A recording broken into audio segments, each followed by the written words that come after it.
नमस्कार दोस्तों, helpful channel में आप सभी का स्वागत है। दोस्तों, आज हमारा टॉपिक है कि हम अपने कुंडली से जान सकते हैं कि हमारा लड़का या लड़की का ससुराल या का कितने किलोमीटर दूरी पे होगा। जी हाँ दोस्तों, ससुराल से कुंडली से ये भी जान सकते हैं कि हमारा जो कितना होगा, इन लॉज का घर होगा वो कितने किलोमीटर दूर होगा। तो दोस्तों, आज आगे अपने टॉपिक में आगे बढ़ने से पहले मैं ये बता दूं, अगर जिसने आपने मेरा चैनल सब्सक्राइब नहीं किया तो प्लीज़ सब्सक्राइब कर लीजिए। चैनल के नीचे एक रेड बटन होगी, प्लीज़ इसको प्रेस करिए और बगल में ही एक रिंग बेल होगी ताकि आपको जो भी कोई नई वीडियो अपलोड हो तो उसको नोटिफिकेशन के रूप में मिल जाए। दोस्तों, और एक बात मैं ये बता देता हूँ कि अगर आपकी कोई भी प्रॉब्लम हो, कोई भी समस्या हो, प्लीज़ मुझे मेल करिए nitin549@gmail.com पे। दोस्तों प्लीज़ मेल जरूर करिए, अपनी समस्या कर दीजिए और थोड़ी सी फीस लगती है, बस थोड़ी सी, बहुत ही मिनिमम फीस है, प्लीज़। ठीक है दोस्तों, और अपना प्लीज़ सब्सक्राइब जरूर करिएगा। अब टॉपिक की ओर चलते हैं कि अपनी ससुराल की दिशा कितने किलोमीटर होगी, कितने पास होगा, कितने नियर होगा, ये हम लोग जान सकते हैं। दोस्तों, यहाँ पे मैंने एक कुंडली यहाँ पे प्रदर्शित की है, वृश्चिक लगन की है। लग्न में सूर्य बैठा हुआ है, सेकंड हाउस में बुध बैठा है, थर्ड खाली है, फोर्थ में गुरु, फिफ्थ में राहु, सिक्स्थ खाली, सेवन्थ में चंद्रमा है, एट्थ खाली, नाइन्थ खाली और 10th हाउस में मंगल और फिर इसके बाद 11th हाउस में शनि, 12th हाउस में केतु और शुक्र बैठे हैं। इस तरीके से ये कुंडली वृश्चिक लगन की कुंडली बनती है।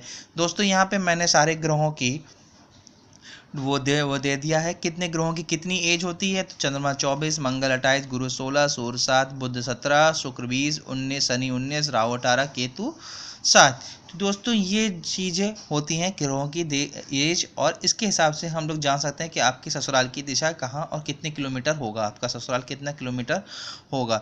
दोस्तों, सबसे पहले हम लोग देखते हैं क्या करते हैं, हम लोग कुंडली में यहाँ पे 7th हाउस को देखते हैं कि 7th हाउस प्लस ये देखिए, मैं यहाँ पे दो चीज़ आपको बताना, ये लड़की की कुंडली। अगर हम लोग लड़की की कुंडली एनालाइज करें, दो बातों की ध्यान करिए, लड़की की कुंडली और लड़के की कुंडली में थोड़ा सा डिफ्रेंशिएट होता है।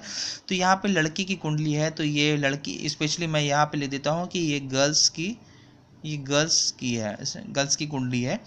तो ये गर्ल्स की कुंडली में देखते हैं कि 7th हाउस में यहाँ पे 7th हाउस और गुरु दोनों को जरूर देखेंगे, क्योंकि लड़की में गुरु देखा जाता है पति का कारक, और लड़के की कुंडली में शुक्र देखा जाता है पत्नी का कारक। तो अब यहाँ पे देख लेते हैं, जैसे 7th हाउस में यहाँ पे चंद्रमा बैठा हुआ है और ये गुरु यहाँ पे 4th हाउस में बैठा हुआ, और 7th हाउस का लॉर्ड कहाँ बैठा हुआ है, 7th हाउस यहाँ पे सेकंड नंबर राशि आती है, उसका मालिक होता है शुक्र आपका यहाँ पे 12th हाउस में केतु के साथ कॉम्बिनेशन में बैठा हुआ है। तो दोस्तों, सबसे पहले हम लोग लिखते हैं 7th हाउस का लॉर्ड प्लस गुरु की पोजीशन लिख लेते हैं। फिर हम लोग क्या करते हैं, यहाँ पे 7th हाउस का लॉर्ड कहाँ है, शुक्र और केतु। यहाँ पे शुक्र और केतु और 7th हाउस में कोई ग्रह बैठा है तो उसको लिख लेते हैं, अगर नहीं बैठा है तो रहने दीजिए। तो यहाँ पे हमने 7th हाउस का लॉर्ड लिख लिया चंद्रमा, ठीक है, केतु और शुक्र, या मून केतु शुक्र।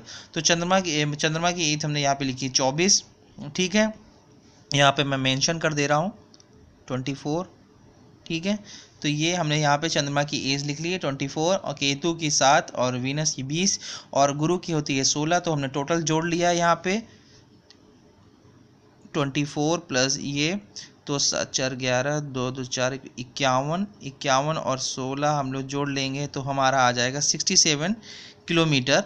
ये जी देखिए 67 किलोमीटर में हमारा ये होगा। अब यही चीज़ अगर लड़के की कुंडली होती तो यहाँ पे 7th हाउस का लॉर्ड और शुक्र की पोजीशन देखते थे, उस हिसाब से हम लोग यहाँ पे गणना कर लेते हैं और हम लोग पता लगा सकते हैं कि आपका ससुराल की कितने किलोमीटर होगा दोस्तों।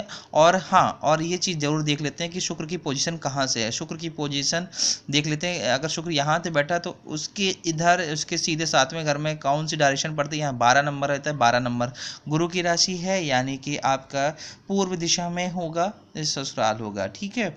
तो दोस्तों, ये रही मेरी वीडियो। अगर आपको अच्छी लगी हो तो प्लीज़ लाइक करिए, सब्सक्राइब करिए, चैनल को सब्सक्राइब जरूर करिए, चैनल के रेड बटन प्लीज़ सब्सक्राइब जरूर कर दीजिए, और प्लीज़ कोई भी समस्या हो मुझे मेल करिए nitin549@gmail.com पे। दोस्तों प्लीज़ दोस्तों सब मेल जरूर करिए और सब्सक्राइब करिए। धन्यवाद दोस्तों, हेल्पफुल चैनल को देखने के लिए।